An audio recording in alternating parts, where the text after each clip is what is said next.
से भारत के बाहर से डेलीगेट्स आएंगे और यहाँ पर एक चर्चा होगी जो हिंदुत्व की जो आज की समस्याएं है और हिंदू राष्ट्र की स्थापना के दृष्टिकोण से हमें कैसे प्रयास करना है। वास्तविकता में आज हम देखते हैं कि कश्मीर फाइल्स बनने के बाद कश्मीर के हिंदुओं पर जो अत्याचार हो गए वो लोगों के सामने आ गए। केरला स्टोरी बनने के बाद केरल में जिस प्रकार से लव जिहाद का षड्यंत्र चल रहा था वो लोगों के सामने आया।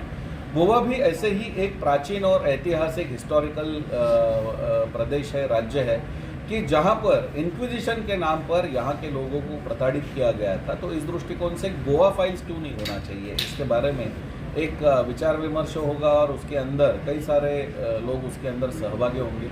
केवल इतने ही मुद्दे इसमें नहीं है, तो इसके अलावा आज हेट स्पीच का एक बहुत बड़ा मुद्दा हर जगह पर चल रहा है कि कहीं पर भी भाषण कर दिया तो हेट स्पीच है, या अभिव्यक्ति की स्वतंत्रता के बारे में अब समस्या खड़ी हो गई कि हम कौन सी बात करेंगे तो हेट स्पीच होगा या नहीं होगा।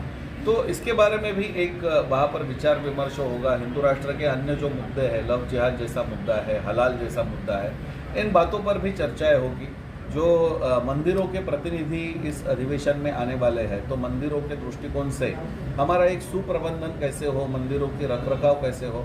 आज ड्रेस कोड बहुत सारे मंदिरों में उसका स्वीकार किया जा रहा है, उसकी कैंपेन चल रही है, तो उसके बारे में भी हम प्रयास करेंगे। तो भारत के विभिन्न प्रांतों के जो मंदिर है उनके संगठन, उनका एक संगठन बने, इस दृष्टिकोण से प्रयास होगा। अधिवक्ता जो आज मंदिरों के संदर्भ में केसेस लड़ रहे हैं, चाहे वो काशी का हो, मथुरा का हो, तो इन केसेस में कैसे प्रयास चल रहा है और इस प्रकार के कई सारे अन्य केसेस के बारे में भी प्रयास भी शुरू है, तो उसके बारे में जानकारी दी जाएगी।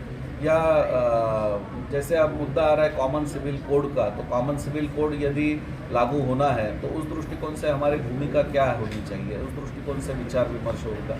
तो ऐसे कई सारे मुद्दे जो है, तो इस दृष्टिकोण से हिंदू राष्ट्र की आवश्यकता क्यों है, इसके बारे में एक बहुत बड़ी चर्चा इसमें होगी। और आज मैं इसमें विशेषता से बताना चाहूँगा कि जो हिंदू धर्म है, जो विश्व बंधुत्व की संकल्पना रखता है, वसुधैव कुटुंबकम की संकल्पना रखता है, तो यही भारत के लिए आदर्श है। आज हम देख रहे हैं कि popular front of India vision 2047 का डॉक्यूमेंट बना करके भारत को इस्लामिक देश बनाने का यदि सपना देख रहा है, षड्यंत्र कर रहा है, तो उसका उत्तर भी तो कुछ होना चाहिए। और इसलिए ये अधिवेशन भारत के हिंदुओं की एक अभिव्यक्ति है।